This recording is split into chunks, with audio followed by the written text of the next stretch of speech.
ముందుగా మహిళా వాలంటీర్.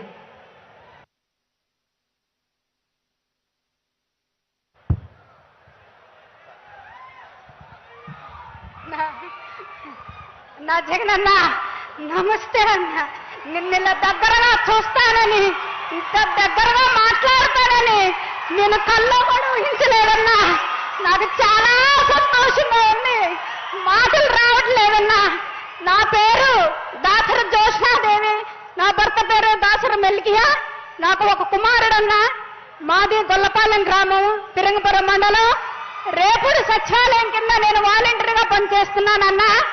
అన్నా, రాష్ట్రానికి రెండు కళ్ళు లాంటి సంక్షేమం, అభివృద్ధి లాంటి వాటిని నవరత్నాలు అనే సంక్షేమాలతో ముడిపెట్టి ఆనాడు మీరు పాదయాత్రలో మా దగ్గరకు వచ్చి మా కష్ట సుఖాలు ఎరిగి నేను విన్నాను, నేను ఉన్నాను, మాట తప్పను మడమ తిప్పను అన్న మాటకి కట్టుబడి ఎవరైతే నిష్పక్షపాతంగా నిస్వార్థంతో కులం మతం వర్గం చూడకుండా ఎవరైతే అర్హులైన వారి దగ్గరికి సంక్షేమ పథకాలు తీసుకువెళ్తారో వారిని గుర్తించి వజ్రం లాంటి వాలంటీర్ వ్యవస్థను ఏర్పరిచి రాష్ట్రాన్ని అభివృద్ధి పనుల్లోకి నడిపించిన ఘనత దేశంలో మొదటిగా మీకే దక్కుతుందన్నా.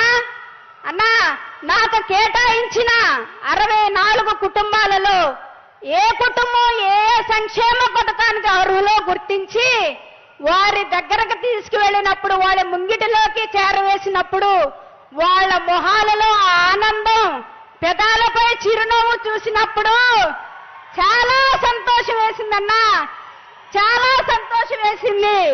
ముఖ్యంగా అన్నా, ప్రతి నెల తెల్లవారకు ముందే 1వ తారీఖున తలుపు తట్టి ఆ అవ్వాతాతల చేతుల్లో ఆ పింఛను పెట్టినప్పుడు, అమ్మా మేము కష్టాలు పడకుండా మా పెద్ద కొడుకు, మా మనవడు ప్రతి నెల మీ ద్వారా ఇలా ఇస్తున్నందుకు మా దీవెనలు ఎప్పుడూ ఉంటాయని బాబుకు చెప్పండి అని మా చేతులు తాకినప్పుడన్నా అనుభూతి వర్ణించలేవన్నా. ఒకటి సంఘటన నీకు పంచుకోవాలనుకుంటున్నానన్నా. నా పరిధిలో వృద్ధాప్య పింఛను తీసుకుంటున్న ఒక తాత హాస్పిటల్లో ఉండటం జరిగింది. ఆ మరుసటి రోజే 1వ తారీఖన్నా నేను మన యాప్ 12 అయితేనే ఓపెన్ అవుతుంది. నేను 12 దాకా తన దగ్గర కూర్చొని ఆ పింఛను ఇవ్వటం జరిగిందన్నా. దురదృష్టవశాత్తు అతను అనుకోకుండా 2-3 గంటలకే చనిపోవటం జరిగిందన్నా. అప్పుడు తన భార్య వచ్చి నన్ను గట్టిగా హత్తుకున్నప్పుడు నాకు చాలా ఏడుపు వచ్చిందన్నా. అప్పుడు అనిపించింది నాకు, ఇది కదా అసలైన సేవ అని. అన్నా, అలాగే నా పరిధిలో చాలా మందికి రైస్ కార్డులు లేవన్నా. కానీ మన ప్రభుత్వం వచ్చినాక వాళ్ళకి రేషన్ కార్డులు ఇచ్చినప్పుడు, రైస్ కార్డులు ఇచ్చినప్పుడు వాళ్ళు పొందిన ఆనందం అంతా ఇంత కాదన్నా. ప్రతి నెల రైస్ తీసుకుంటున్నప్పుడు, అక్క మీ వల్లే ఇది మాకు సాధ్యమైంది అన్నప్పుడు ఆ సంతోషానికి అద్దులు లేవన్నా. అన్న, ఒక్క మాటలో చెప్పాలంటే తల్లి గర్భంలో ఉన్న శిశువు దగ్గర నుంచి వాళ్ళకి వృద్ధాప్యం వచ్చే వరకు ఏ ఏ వయసుల్లో ఏమేమి అవసరమో ఒక తండ్రిగా, తల్లిగా, అన్నగా గుర్తించి సంక్షేమ పథకాలను వాళ్ళ చేతుల్లో పెడుతున్నప్పుడు ఇలాంటి సీఎం గారిని ఎవరు వదులుకుంటారన్నా? ఎవరు వదులుకుంటారన్నా?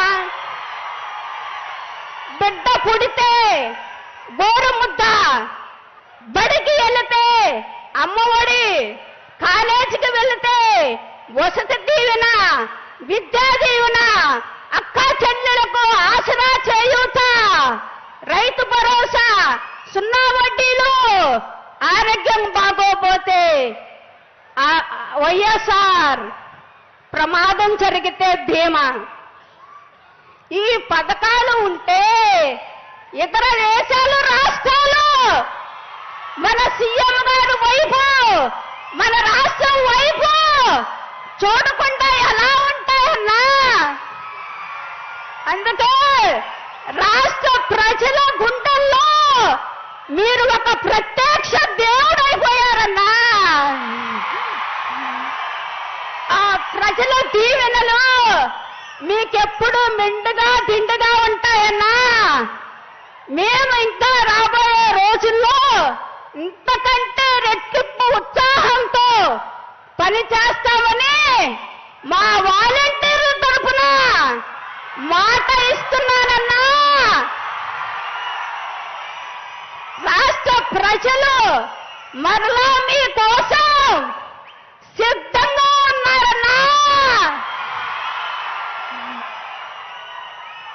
ప్రేమతో, ఎంత ప్రేమతో ఎదురు చూస్తున్నారంటే మరలా మీ చల్లని మేలైన సురక్షితమైన పరిపాలన కోసం 1000 కళ్ళతో ఎదురు చూస్తున్నారన్నా.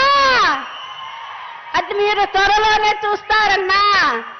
ఇలాగే మా వాలంటీర్లు ఎంతకన్నా ఉత్సాహంతో రాబోయే రోజుల్లో పనిచేస్తామని మా వాలంటీర్ల తరపున మీకు వాగ్దానం చేస్తున్నానన్నా. మరొక్కసారి నాకు ఈ అవకాశం ఇచ్చినందుకు మీకు కృతజ్ఞతలు తెలియజేసుకుంటానన్నా. జై జగన్, జై జై జగన్. అందరూ సిద్ధమేనా? సిద్ధమా? ధన్యవాదాలమ్మా. తర్వాత మరొక వాలంటీర్